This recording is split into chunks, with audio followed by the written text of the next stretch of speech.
Military nursing service ये एक best course है गर्ल्स के लिए। इसकी सैलरी लाखों तक हो सकती है। तो अगर आप सैलरी और अपनी रेपुटेशन दोनों बनाना चाहते हो तो आप मिलिट्री नर्सिंग सर्विस में जा सकते हो।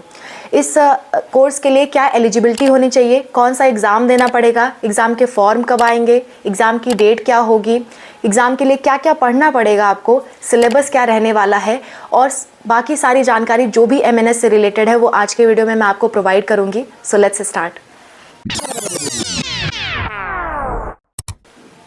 Hello everyone, welcome to spark up classes. This is Suman Yadav.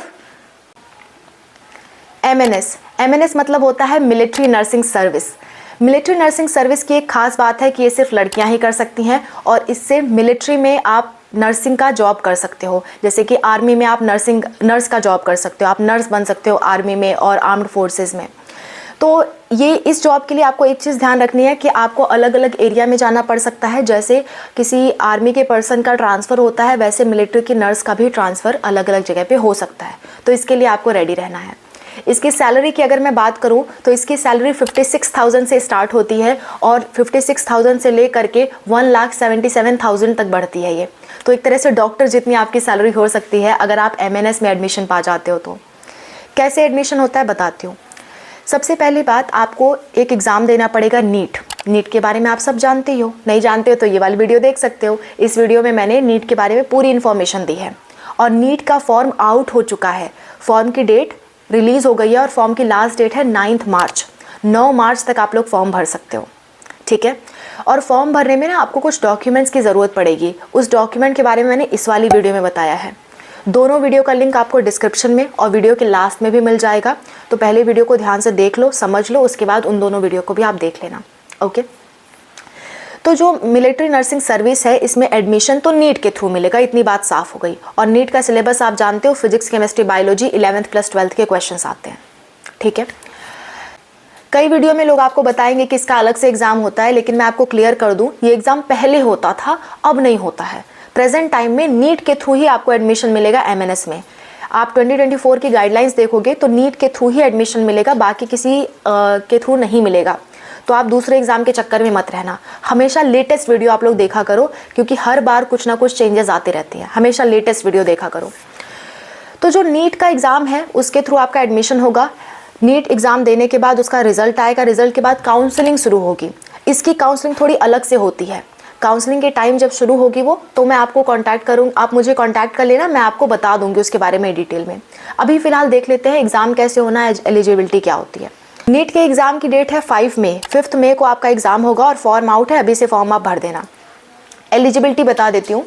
आप 12th पास होने चाहिए एक ही बार में। ऐसा नहीं होना चाहिए कि आप एक बार फेल हुए उसके बाद फिर आपने फॉर्म भरा फिर जाके पास हुए, ऐसा नहीं होना चाहिए।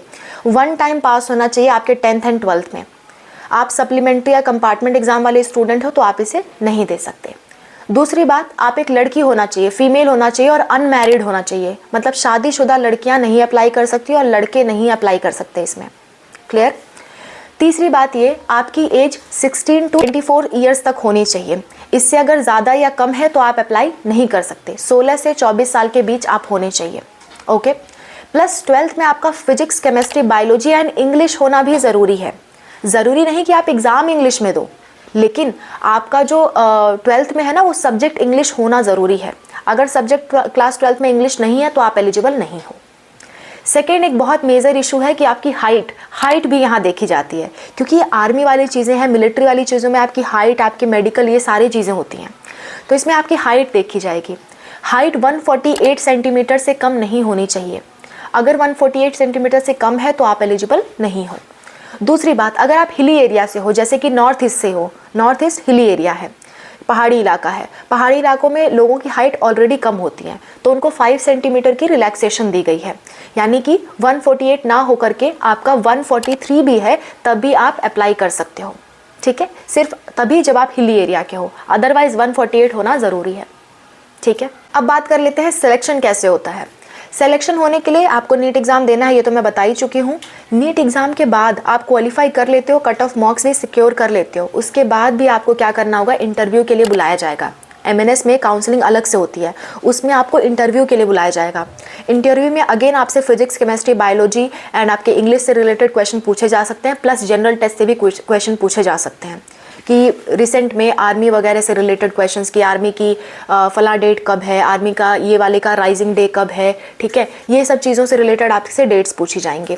तो जनरल नॉलेज के लिए आप अलग से प्रिपरेशन कर लेना इंटरव्यू के टाइम, अभी करने की ज़रूरत नहीं है। अभी नीट का एग्ज़ाम दो, एग्ज़ाम का रिजल्ट आ जाएगा, फिर आप प्रिपरेशन स्टार्ट कर सकते हो। उसके डिपेंड करता है आपके कितने मार्क्स है, तभी आप एलिजिबल हो पाओगे। तो इंटरव्यू में ये बात होगी, और इंटरव्यू भी क्वालिफाई कर लेते हो तो उसके बाद आपका मेडिकल होगा। मेडिकल होने का मतलब आपकी बॉडी चेकअप की जाएगी कि सब कुछ प्रॉपर है कि नहीं आपके बॉडी में। जैसे किसी भर्ती में जाते हो तो उसमें भी बॉडी चेकअप की जाती है, आई साइट चेक की जाती है, आपकी ये चेक किया जाता है कि कोई हड्डी वगैरह की आपको दिक्कत ना हो, आपको दांतों की कोई दिक्कत ना हो, आपको सुनने में कोई दिक्कत ना हो, ये सारी चीज़ें चेक की जाती हैं। तो आपकी सारी चीज़ें प्रॉपर होनी चाहिए, तभी आप इसके लिए एलिजिबल हो पाओगे, ठीक है। तो ये आपकी सिलेक्शन प्रोसेस हो गई।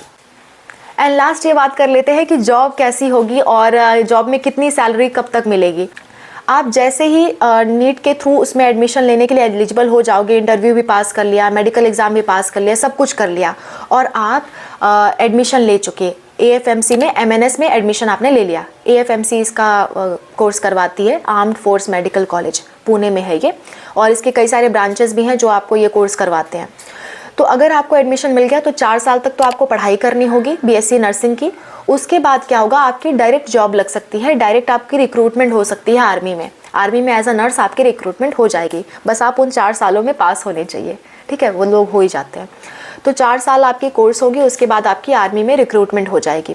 होने के बाद आपकी स्टार्टिंग सैलरी 56,000 से स्टार्ट होती है, और जैसे जैसे आप एक्सपीरियंस गेन करते हो या फर्दर और क्वालिफिकेशन लेते हो तो आपकी सैलरी 1,77,000 तक हो सकती है एज अ नर्स, जो कि एक बहुत अच्छी बात है।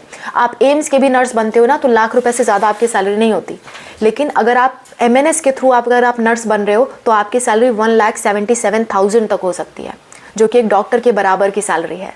So it's a great course for you. अगर आप लड़की हो तो एक बार ज़रूर इसको ट्राई करो, जो भी एलिजिबिलिटी मैंने बताया उससे मैच करते हो तो एक बार ज़रूर इसे ट्राई करो, बेस्ट है आप लोगों के लिए। So this is all about the video, thank you so much for watching. कोई दिक्कत कोई परेशानी आती है किसी भी एग्ज़ाम से रिलेटेड, कैरियर से रिलेटेड कि मैं क्या करूँ क्या ना करूँ, तब भी आप मुझे कमेंट कर सकते हो। कमेंट ज़्यादा आने की वजह से इधर कुछ दिनों से आपको रिप्लाई नहीं मिल पाया था प्रॉपरली, पर अब मैं और एक्टिव होकर काम कर रही हूँ। अब मेरे साथ अनूप सर भी काम कर रहे हैं, हम दोनों लोग रिप्लाई कर रहे हैं, तो जल्दी चीज़ें होंगी, ठीक है। तो आप बिल्कुल कमेंट करो, जल्द से जल्द आपके कमेंट पे वीडियो बनाने की हम पूरी कोशिश करेंगे। Bye, take care.